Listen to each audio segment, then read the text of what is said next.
sitting here to my right. Thankfully, he accepted this invitation to this show. Unlike, at least it wasn't the NIT where I was inviting him to. Otherwise, he would not be here. Come on. From the North Carolina Tar Heels, if you will, but of course my colleague from the NFL Network and the NFL Media Group, and the host along with Daniel Jeremiah of the Move the Six podcast, the great Bucky Brooks here in studio. Good to see you. How you doing, Rich? What's going on? You said, is your team in the NIT? And I'm like, yeah, we took that invitation. Oh, okay, that's cool. Like, look, it's not below us. It's not beneath us. It's not. But you gonna hang that banner? You gonna hang the banner if you win it? You gonna hang the banner up? Me personally, I will not get on the ladder. I won't get. That's what we're doing. Like we're okay with that. Like so, that's the thing because here's what happens if Carolina goes to the NIT. Yes. And heaven forbid they don't win the NIT. Yes. It's all for naught. And then if they win it, it opens you up to even more jokes from all the Dukies and NC State fans. Have nothing to say to you anymore. Oh my gosh! Like last year was last year. They're all in the mentions. They're all in the DMs. They're ready. Last year they can't even remember what happened last year. Like sending them home in the Final Four. That is non-factor. They're back. John Shire has them going. So now the whole thing is like they cannot win it. Come on. I mean, it's not just sending him home in the Final Four. It's ruining Coach K's last game at Cameron Indoor when nobody expected it to spark a run to take you to the Final Four to see Coach K again and then end his career. Yeah, I mean, it was great. That's the end of it. But that was last year, though. Oh, Bucky. That was last year. No one cares about that. Like, now it's just all the jokes. Are you saying an NIT banner to Carolina Tar Heel basketball is akin to the AFC South Division Championship banners we see hanging inside Lucas Oil for the Combine? You can't put it up, man. You can't put it up. You can't put it up. There's no banner. You can't flag it up. You can't give them rings. You can't put it up. Like Jets fans hanging the banner of we won NFL honors, man. We swept NFL honors night. You can't do it. That's not the banner you're looking for. Win or go home. All right, so let's just jump into it. Based on your knowledge of the NFL, your areas of expertise, and the things that you've seen and done and know, when you hear Rodgers saying digging in on compensation, what does that mean, do you think? Oh, the Packers want, they want big compensation back for a 4-time MVP. Even though, look, it's a game of chicken. They know he has to go because they're fine with him. You heard Mark Murphy's comments. You've kind of sensed around the building that, okay, it's done, because all of the other stuff. And when you go to the playoffs, you don't necessarily put up with that kind of behavior. Your tolerance for some of the stuff that he has put them through, they're not willing to go through that again. At some point, you want to reset the clock, play Jordan Love, see what it looks like, and get on with the rebuilding process. But you also don't want to give him away, even though you don't want him back. You want the Jets to pony up. At some point, though, the rubber meets the road, and you have to be like, okay, look, he goes. And it's funny, though, because he is following the path of Brett Favre. That's crazy. It is the craziest thing that we've ever seen. Like, as much as we thought that they didn't want to kind of have these parallel lives, they're living these parallel lives. And you're having to live it twice because now you had Brett Favre come to the Jets. I know that's your squad. Now Aaron Rodgers is going to come to the Jets. I can't believe it. The two things that I can't believe it is, number one, that the thing that disappoints me for the Jets is that they're still in a position of needing the all-time great Packer to come to them, and that they when the all-time great Packer is in the midst of a divorce. Yeah, Favre's was far messier than what we're seeing right now. I know a lot of folks are thinking that Rodgers is a diva and he just was dragging it out and all that. There's nothing compared to what Favre did, like showing up after saying I'm out, coming back in June to say I'm back. That whole you've turned the page 2 months. Guess what? I'm back. Get out of here with that. So Brockman over there and my other guys were saying, he's the most relevant player the Jets have had, in your lifetime, and you're gonna sit here and draw the line at 2 first. And I'm like, hell yeah. Absolutely. Joe Douglas has got to say, at some point, you have him back then. Yeah. You put him back in your building and on your cap and in your roster and you take him back. Yeah, well, because Joe Douglas has that leverage because it's clear that the Packers don't want him back. And so you don't want to give up 2 firsts for a guy who may only play 1 additional year, maybe 2 years.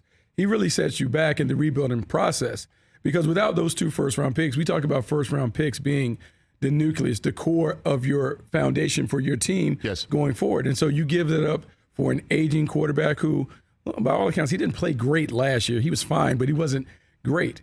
The Jets going all in, you want him because he's an upgrade over Zach Wilson, and maybe he can be the mentor that Zach Wilson needs.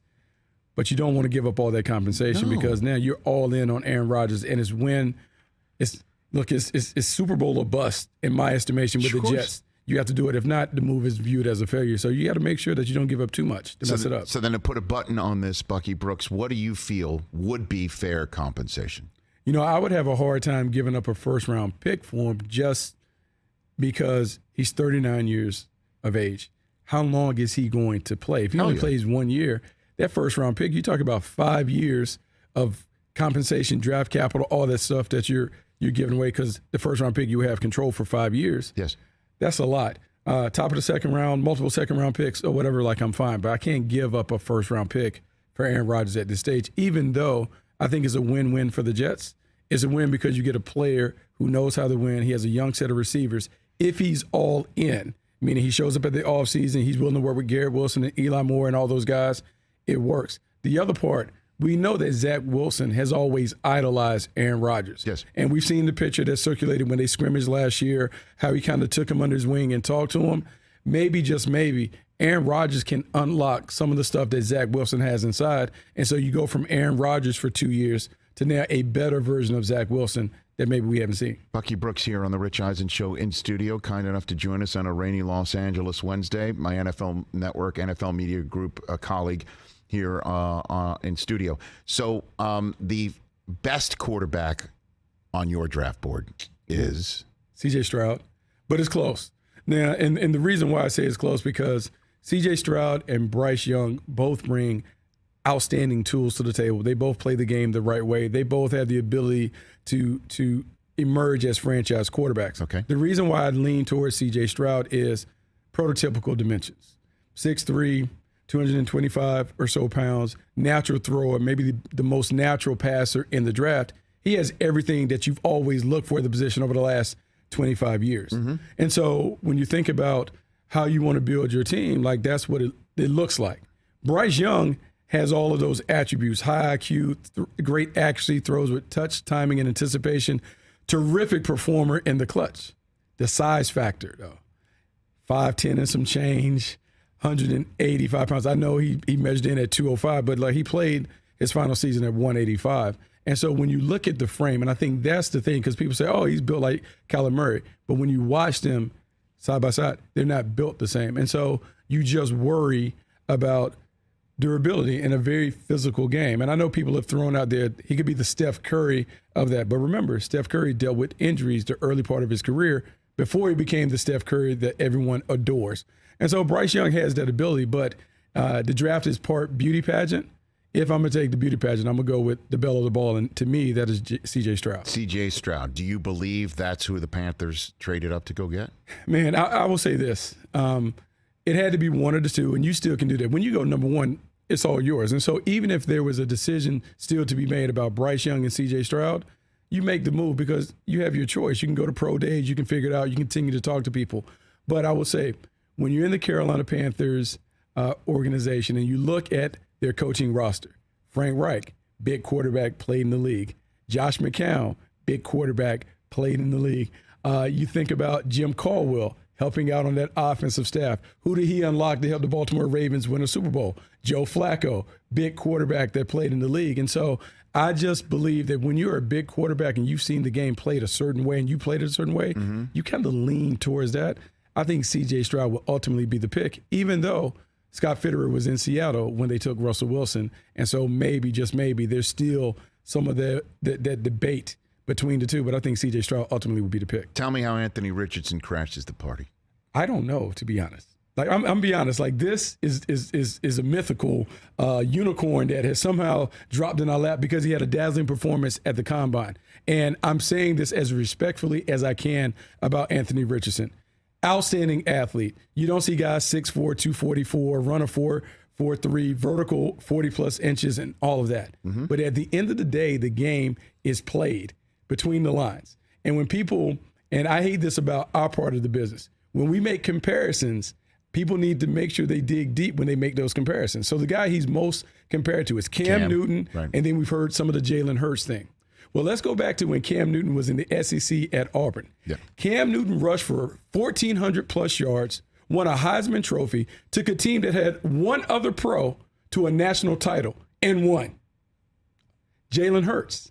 Jalen Hurts, I think people kind of forget. Jalen Hurts' freshman year, his first 2 years in Alabama, he rushed for over 1,800 yards, had 20 touchdowns. And if Deshaun Watson doesn't pull off a miraculous comeback, he has the walk-off run to win the game. Jalen Hurts was that good in the SEC. So now we look at Anthony Richardson, who quarterback a 6-7 team at Florida. He had 650 yards, but he only completed 53% of his passes. When we talk about Cam Newton and Jalen Hurts, both of those guys were mid-60s completion percentage. And so when we make these comparisons like, oh, he's a bigger, faster version of Cam, hold up. Look at how Cam played and look at how Richardson played.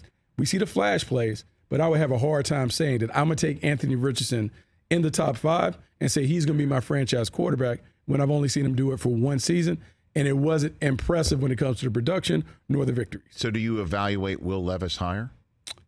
I would say that I would take Anthony Richardson over Will Levis because they're a more dynamic athlete. But Will Levis, I think the same questions exist. We've kind of created this thing where, a couple years ago, he played well for Kentucky, but last year, the tape is not great. Mm-hmm. And I know everyone is chasing. This is what we do in our business, particularly on the football side.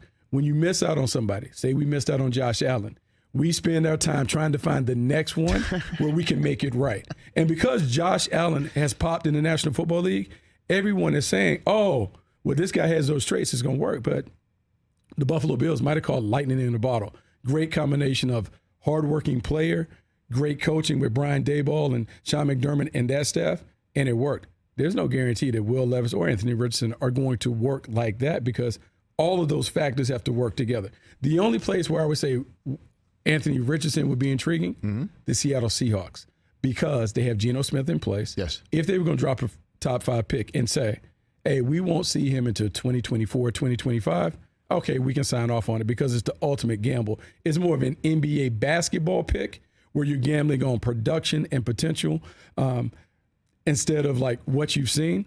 But, man, even then, it's still kind of rich to take a quarterback that you really haven't seen have success in college and say that he's going to have greater success in a league that is much harder with faster and more dynamic athletes. Bucky Brooks here on the Rich Eisen Show. So now that we've established in your mind that you say Richardson's a risk and that Levis is potentially pushed up because we're all looking for the next Josh Allen and he's somebody that could be reminiscent of it, and that Stroud and Young, we're assuming that's 1-2. We just don't know the order yet. So if you're the Colts sitting at 4th overall, why wouldn't you decide to call Lamar Jackson later today and see what's up on that front? Because if you're thinking about maybe Richardson, maybe Levis there, I can't trade up into the top 2 to get the guy that we would want. If you're thinking about maybe I'm taking an unproven commodity, albeit at the very beginning of their career, the very beginning of their contracts, why wouldn't you just tap the phone digits for Lamar Jackson today? I mean, it would be intriguing, and it would have to be something that Shane Steichen would want to do in terms of like that style of quarterback. He has success with Jalen Hurts. You've seen what Jalen Hurts has been able to do. Lamar Jackson is a more dynamic version of that. The one thing in Jalen Hurts' family, man, ultimate leader, people speak highly of Lamar Jackson, his teammates, and all those other things. Yes. But then the contract. Can you put a poison pill contract that prevents the Baltimore Ravens from being able to match? Because no one wants to do the negotiating for the Ravens. No one wants to do all of that. I hear that all the time, and I understand the idea of Eric DeCosta and Steve Bisciotti working on this Rubik's Cube for a year and a half and then handing it off to the smart kid in the corner and saying, you figured out and hand the cube back to me when it's completed. I totally understand that, but you can also just roll with it and see. Oh, for sure. Because he tweeted out yesterday, Lamar, that, he didn't turn down $200 million guaranteed. Yeah. Maybe you put that on the table, and that's the pill that you put in that might be poison for the Ravens to even match. Look, it's a very intriguing thing. I believe a couple of things. The Baltimore Ravens should have had this done a couple years ago. Like, you want to do it because now we're going to see all these quarterbacks come up: Herbert, Burrow, Trevor Lawrence. They're going to be after year 3. They're going to get paid because before the price. Watson's contract existed. Look, it's going to go up, and I understand Lamar Jackson's contention over Deshaun Watson's deal because he looks at his resume compared to Deshaun Watson's resume and say, look, that should be the floor of what I'm getting. But it's a negotiation, so both guys have to kind of go back and forth and figure out what their final number is. But it has to be big. It certainly doesn't help that Daniel Jones comes in at well over 40 and all that other stuff. But it's interesting because if you're the Colts, do you feel like if I signed the big deal with Lamar Jackson, yes, do we have enough to then win? Because once the quarterback gets paid, it puts more pressure on the front office to fill the team with draft picks. Do you feel good enough about the structure of the program that we can win right now as is and bring young guys? Would you? I mean, I think the hardest piece is the quarterback. And so if you're telling me Lamar Jackson versus what is available in the draft, I'm going to opt towards Lamar Jackson. Yeah, and even if the Ravens match, you could turn to your fan base and said, we tried. Yes. I know we're searching for the next Luck. We've been spinning our wheels since Luck surprised us. He surprised you all. That we're for the next guy. We tried, and plus they also don't have a quarterback to alienate by the attempt. No. It kind of works on many levels. It does. It literally, though, is how do you feel about Lamar Jackson without really speaking to him? See, because a lot of this, you do the legwork, you're talking to the agent behind the scene, you're trying to get, well, what would it look like if we tried to put this deal together? Well, now you got to speak directly to Lamar. And so in having that communication, you're a little late to the party in terms of that, but it still can be done because Lamar is representing himself. He also can say, here's what I'm looking for, here's what I want. You're going right to the source. And so now that the league year is about to kick off, we'll get a true opportunity to see what is it that Lamar wants. Because the one thing that we haven't heard his side get out. Because normally the agent would do that. He hasn't said that. He's put out cryptic tweets and those things. Yes. But we haven't heard how we always would hear agencies would make sure that his side would get out to counter whatever the Ravens had put out. We said that if the Colts sign Lamar and they get him, they should send a Mayflower truck to his house in Baltimore in the middle of the night to move him. You guys are the worst. Is it too soon? Are you saying it's still too soon? Is it still too soon? You guys are the worst. You're going to have the Mayflower truck like it did. Just middle of the night, though. Not in the middle of the day. It's got to be the middle of the night. Got to be dark. So bad. Is that wrong? It's still too soon, you're saying? It's been like still too soon. Years. Yeah. Before I let you go, Bucky Brooks, we couldn't help but notice who you chose in your mock draft for the Chargers, Bijan Robinson, in the wake, obviously, of the news that Austin Eckler says, I'd like to seek a trade, and the Chargers actually granted him that. What do you think is happening with the best touchdown scorer we've seen in the league for the last 2 years in the free agent running back market and whatnot? Well, I would say that the nerves have won out. We now have no regard for running backs at all that are older. And we've seen, like, just look at what the Philadelphia Eagles did. They signed 3 running backs, let Miles Sanders go and say, hey, we're okay playing, I would say, like, bargain basement prices for the running back position. Yes. With Austin Eckler, great player, terrific scorer for them, but look, he's older now. And so you have an opportunity to reset the thing. You get Bijan Robinson, you get a bigger back, maybe a more physical back to kind of finish it up. In my mind, I believe there's a place for both guys. There's a place for a big running back and Austin Eckler. As great as Austin Eckler is, there's something to be said for having a big back that defenders have to feel when you tackle them. Yes. And so when I look at the Chargers and I look at maybe the next step for them getting over the top, man, it's a physical back that can help them grind it out as they're learning how to win and close out those games in the postseason, because that's the next thing for them, is to find a way to close out games. And sometimes having a big physical back that can do some of that 4-minute stuff will help them, even though Bijan Robinson is a star. So who would you counsel to flip some draft commodities in Tom Telesco's direction for Eckler and pay him? You know, I don't know, because I feel like the league has changed so much. I don't know if anyone's ponying up significant capital for that, because when you look at this draft class, there are a ton of running backs. You and DJ Carter, y'all saw all those guys blaze the track. You saw them run. You saw them catch. You saw them do all that other stuff. And last year, Isaiah Pacheco, 7th rounder, scored in the Super Bowl. And so it makes it harder for the veteran running back on the market to get the money that they want. And so it's going to be hard. Like, once you get 2 contracts as a running back, from there, you're on a year-to-year basis in terms of like these 1-year deals that are maybe slightly above the minimum. It's just very, very difficult to change the perception of running backs. It won't go back to the early 2000s when you saw 3 running backs taken in the first 10 picks. It's not happening anymore. So it changes how they're viewed. They're still important, but they're not valued at the same level that they were valued in the past. So that's why I'm saying, if I'm the Bills, I call the Titans and I'm like, are you interested? Is Derrick Henry available? Because to me, that's the guy. You get him right now, and you stand him next to Josh Allen on the 15-yard line. But one you can't see. Like now, if I'm the back, I can't see what's going. I can't see what's going on because I got Josh Allen the big back. That's what I'm saying. But it would change. Yes, I'm saying you put the pressure on the defense. Which one would you want to be hit by less coming at you downhill? No, and so when you think about that, when you think about the Derrick Henry, and if he is on the market, the teams that need him are the ones that are that close to getting over the top. Like the Bills, the Buffalo right? Bills are there because the last thing they need is to take some of the pressure off Josh Allen, having to do the dirty work as the runner. So now you got that physical back and a Derrick Henry or another supersized back to do some of that. And they have to commit to running the ball a little more to take that pressure off. But yes, they need a marquee back to do some of that stuff, to take the pressure off Josh Allen and let him throw it all over the yard to Stephon Diggs and others. All right. Before the last one for you, and then, of course, I'd love to have you back as we're getting ready for the big draft day. The player you love, the film jumps off at you, you think, and let's keep it quarterback centric. Let's talk about Hendon Hooker from Tennessee. And there's a lot of conversation about Hendon Hooker and the age and the 6-year player from Tennessee. Yes. And he transferred from Virginia Tech. If he's healthy, to me, he's quarterback 3.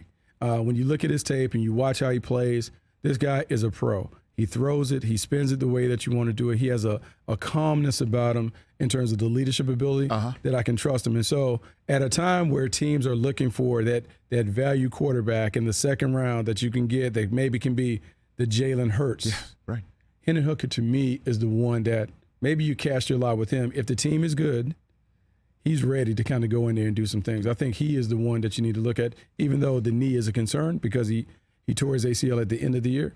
When he's healthy and ready to go, I think he's going to be a very, very solid start in the league. And that's why maybe the Colts don't call Lamar today. They can just sit tight, hold tight, hope that somebody falls in. But, man, that's a lot of hoping and wishing. I know. At some point, you got to have a quarterback. Or you could say, screw it, I'll trade into the end of the first round for him. I get a 5th-year control like what they did, the Ravens did for Lamar Jackson, yes.